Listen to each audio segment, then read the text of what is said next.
Imagine this. Your thoughts, your beliefs, your feelings. This is your house. But is it your home? Hi, I'm Nelson DeMello, and join me as we try to find our home beyond our borders.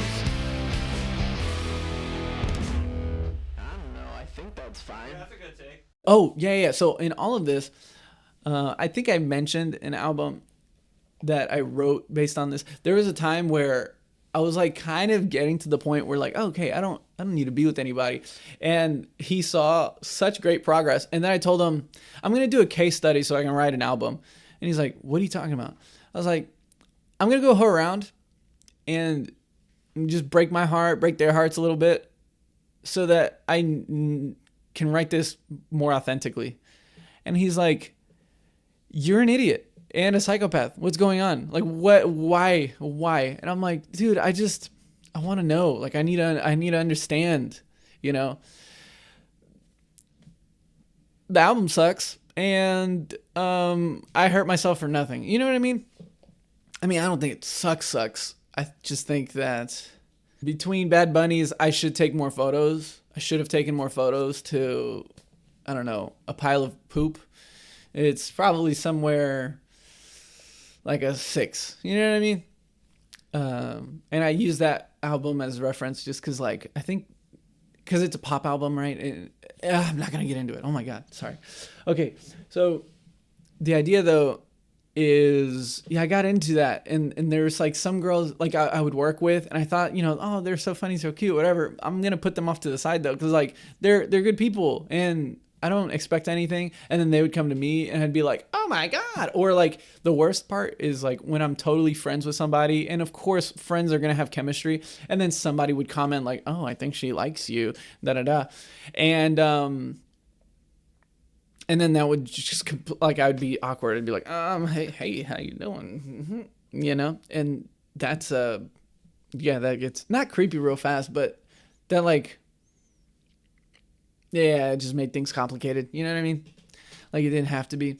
But yeah, there was some, let's see, there's just emotionally unavailable people that tried. I was emotionally unavailable for some people and tried, and it all, was messy as hell. And I hear like grown adults talking about this messy as hell situation, and I'm like, oh my God. You would think, being 30, being 40, like you get over all of that, but no, because relationships are messy when you're not with the right person. And that's it. Like if you just wait, kind of like do your thing, be your best self, work on that, and then happen to run into somebody that like it just makes it easy, that's, I don't know, that's the goal. Some people, yeah, sorry, I'm thinking about Rick Glassman again. Poor guy, dude. Wants a family, and he's such a, look at him. He's a catch, and he just surrounds himself with psychos. No, I'm just kidding. I don't know anything about his girlfriends.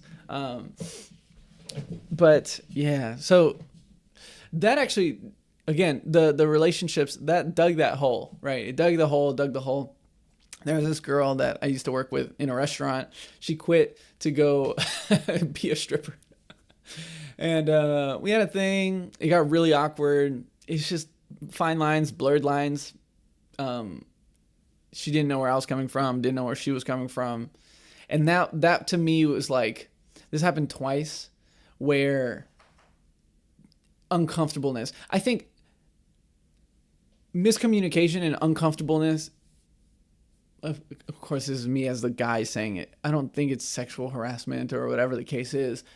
This is an example. I don't think this has ever happened with me specifically. But let's say if there is like you go on a first date and your thing is, okay, well, after the first date, I get a kiss or whatever. And she's like more, prude, I guess, or whatever you want to call it. More dignified. Just kidding. Then what happens is, you go in for the kiss. Maybe she freezes up, you kiss her or whatever, and she leaves, and she's like, sexual harassment. And like you can take control of that narrative and just understand, okay, he had his assumptions, I had my assumptions, and he like we didn't align, and that was uncomfortable. Being uncomfortable, like first dates, first times, doing it first, whatever, is always going to be uncomfortable, right? That like you I don't understand why people in like, I don't know if it's my generation necessarily, but like millennials, I guess, have this thing.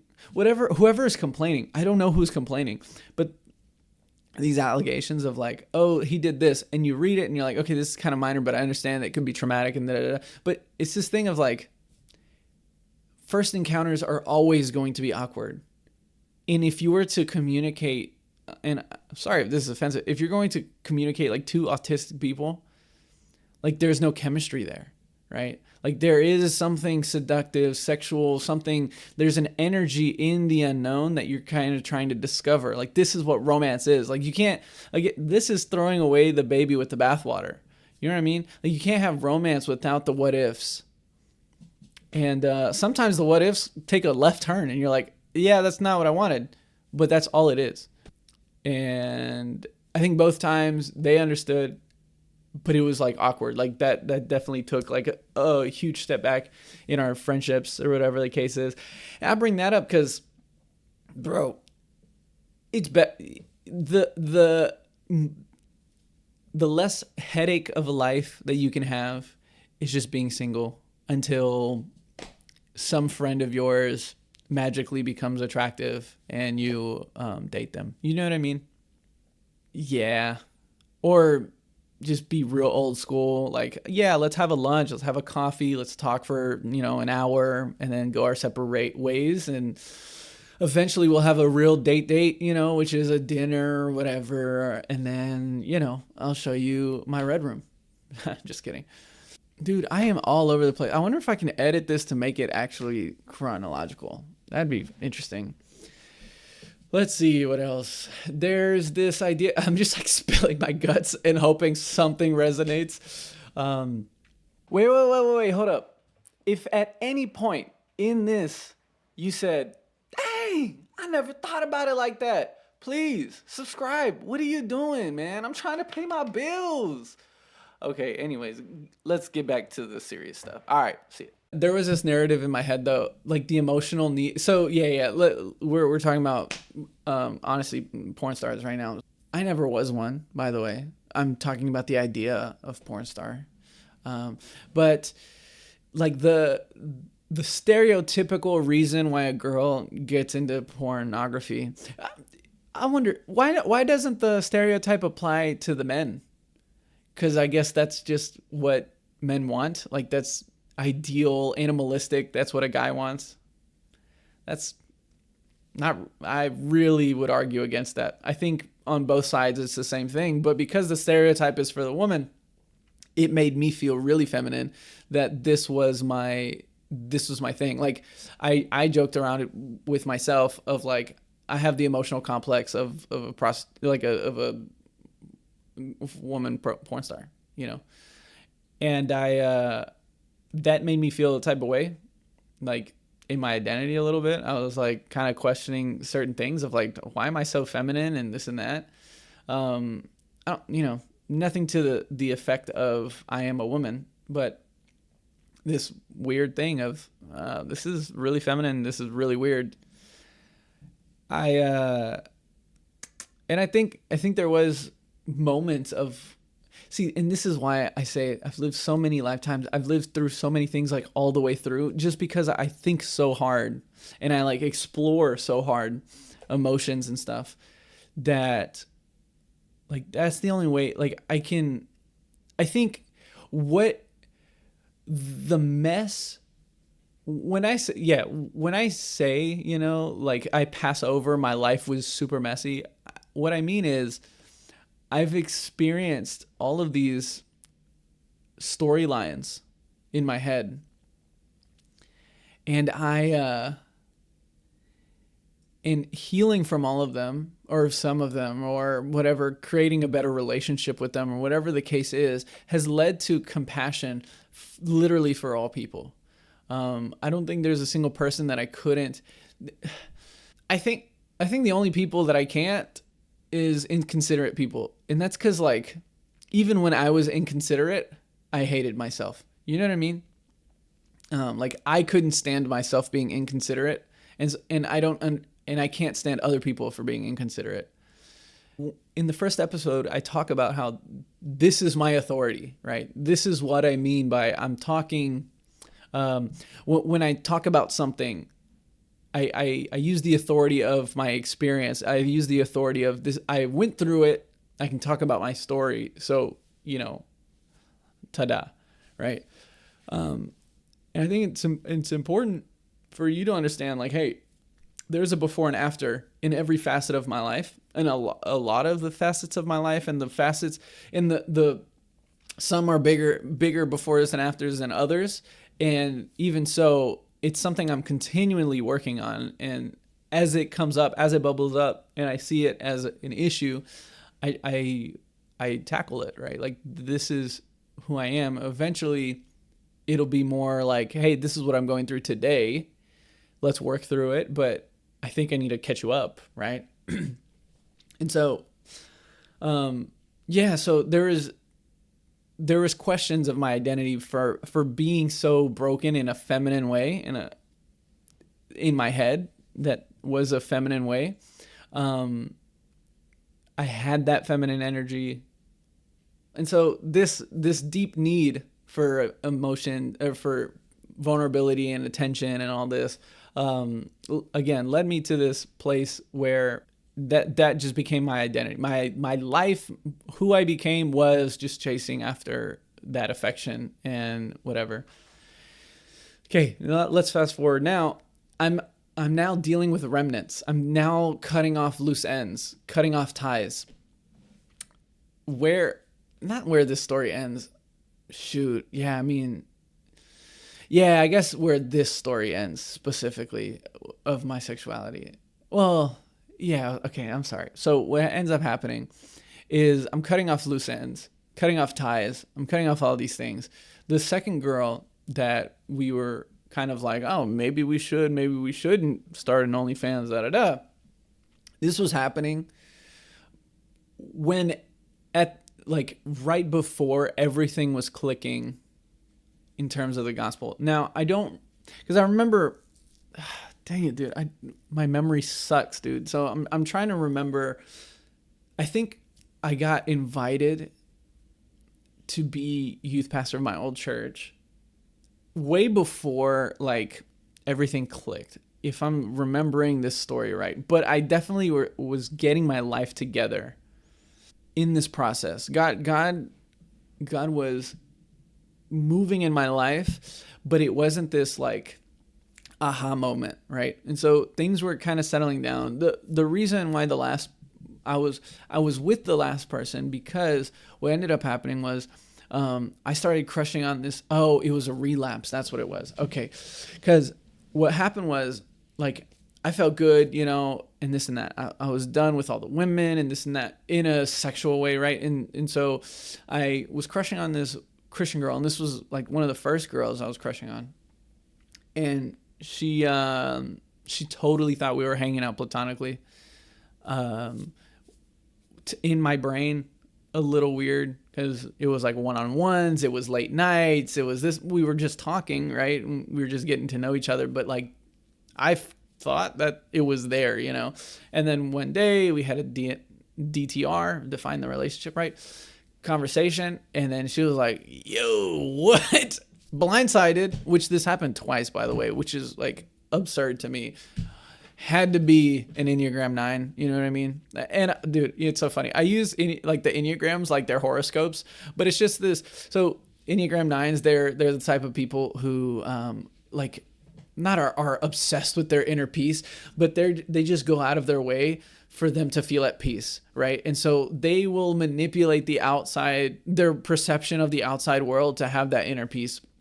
So two girls that were 9s, weren't ready for whether it was, like commitment, whether it was, taking that leap, whatever that was, they were protecting themselves from it, I believe. And they ended up denying any kind of connection or whatever that was going on.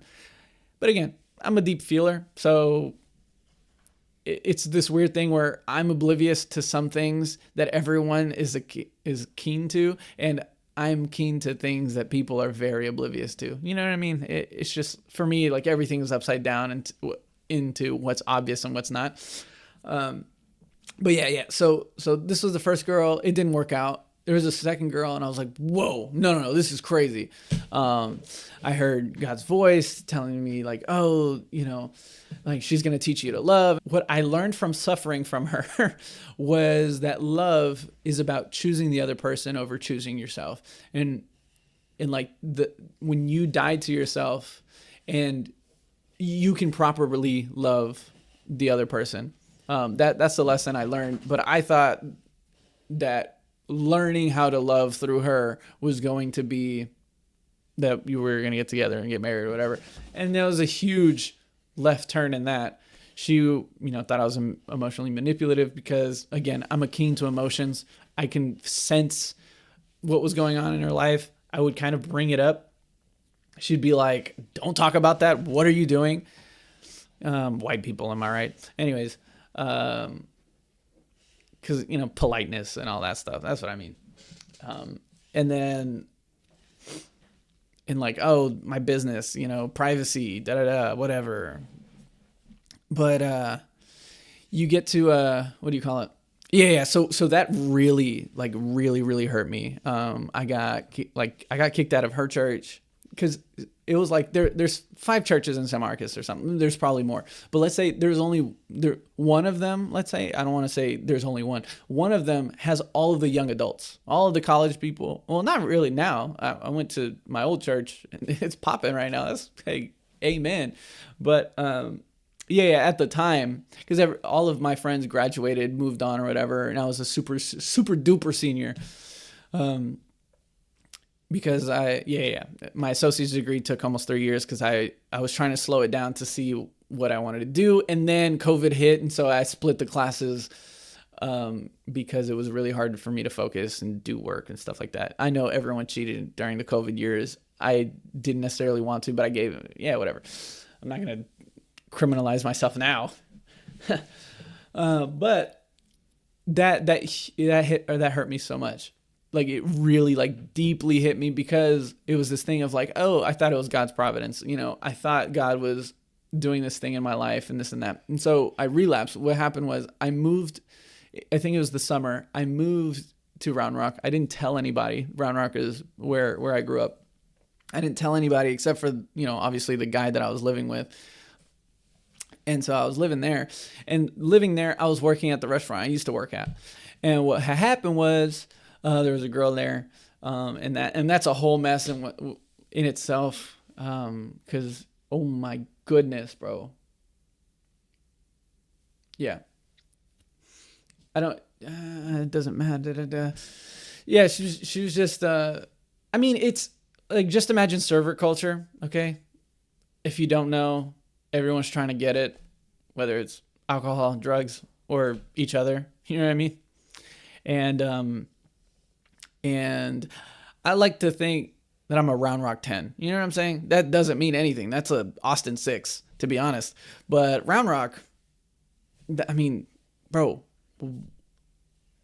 Round Rock. You know what I mean? Anyways.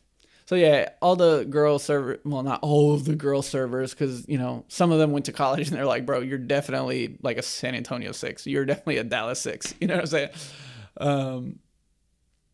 Or, whatever. But it wasn't like that. But people who just lived in Round Rock, they're like, oh, what's that, shawty?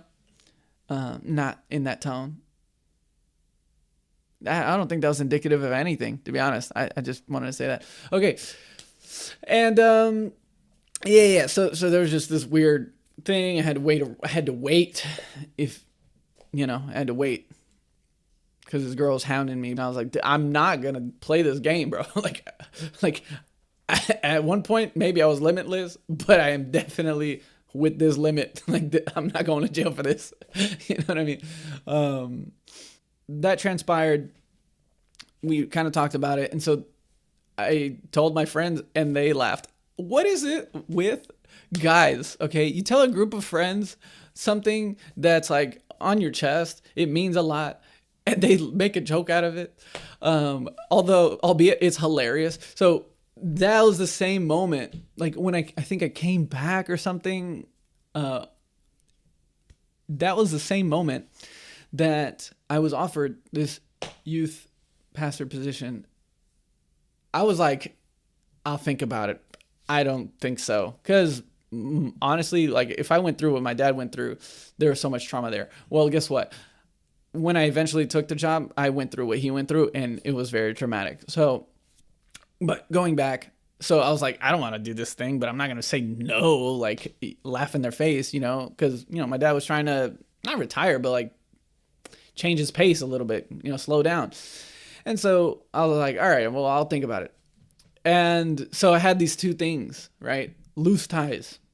Am I going to, like, I know that sounds bad in the sense of like, wait a second, you got offered a position, to be a holy man or whatever.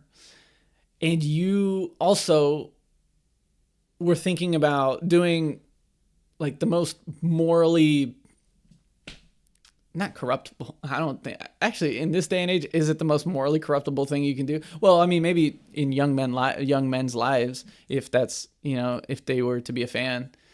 But anyways, so I had this dichotomy. Isn't that crazy? I had that dichotomy, but to me, I think it was God telling me, now you make your decision. Are you going to be all in? What are you going to be all in? And I saw my eyes flash before my eyes. Did I just say my eyes flash before my eyes? I saw my life flash before my eyes. And what that looked like was, I remembered my brain breaking. I remembered all the, like almost the second time before I started going to therapy. I remembered all the heartbreak. I remember the void that I had. I remembered all of those things. And I was like, yo, this choice in here is really easy. Or in here is really easy. In here, boy, some things need to die. Yeah. So I made what I think was the right decision. I know it might have not been the right decision for anyone, just anyone. And I say that because sometimes you make that decision without really being ready to let it go. You know what I mean? And then you make a mess out of yourself. And that's my alarm, guys. I gotta leave for work. But I need to wrap it up. So what happened was, I thought that. I was like, some people aren't ready to make that decision. And that's totally okay. I think it's better for you to be honest in where you're at, with whoever you need to be honest with. First yourself. Maybe first with God, first with yourself, second with God. I don't know that order. But then with somebody around you or whoever it affects, right? I'm not ready to take this step. That's totally fine. Imagine if I wasn't ready and I were to take that job. There were plenty of age girls in the youth group that a mess could have transpired from. There's plenty of opportunities that scandals would have arisen from. So making that decision, I knew I was ready. It was more of just, it's like giving up the toys that you enjoyed so much. And these are the toys that entertain you, that make you feel safe, giving that up 100% and saying, I'm never going back to this. And that actually reminds me, I remember my mom throwing away my bib one day. I was 4 or 5 years old. We were walking back, I think from the pool or something. And we were walking by the trash and he's like, oh, can I see that? I want to see the stitching and And then she threw it like this and I saw it. Boom, it hit the thing. I started crying. She's like, it's okay, I'll get you a new one. She never got me a new one. But that's not dramatic. But it's just this thing of hey, stop crying. It's okay. Oh my goodness. But it's that moment of I'm throwing it away. I know I'm ready, but it still hurts a little. It still stings. And that's kind of, I mean, we'll talk about it in the next episode with pornography of like, I have child block on my phone. I have, all of the things, not because, well, for a few reasons. I don't trust myself, one. Two, it's not that I don't want to or whatever. I felt every negative feeling that comes with doing the thing, and I don't like feeling that way. And so that becomes more, not feeling that way becomes more important than getting a little dopamine hit. You know what I mean? And so it's that thing of like, do I want to 100%? Who cares? What is good for you?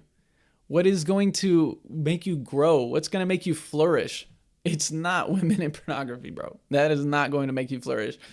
The only time a woman is going to make you flourish is in a marital context, when she is sharpening you to be a better man, when she is pushing you to be a better man. That's literally it. And even that is the most annoying process on the planet. And every married man could tell you that. And if he doesn't say that, he's lying, or his woman is like, doesn't care about him, doesn't care what he does. You know what I mean? Like, she's given up. I'm saying that boldly. I'm not 100% sure. But God, I pray for freedom. I pray for clarity in our lives. God, I pray for just for us to be empowered and be bold to deconstruct ourselves and understand ourselves in everything, God. In Jesus' name I pray. Amen. Hey guys, thank you so much for going on this journey with me. If you like the content, please like, subscribe, follow, and remember, there is more to life, and that is good news. Thank you guys so much. Have a great day.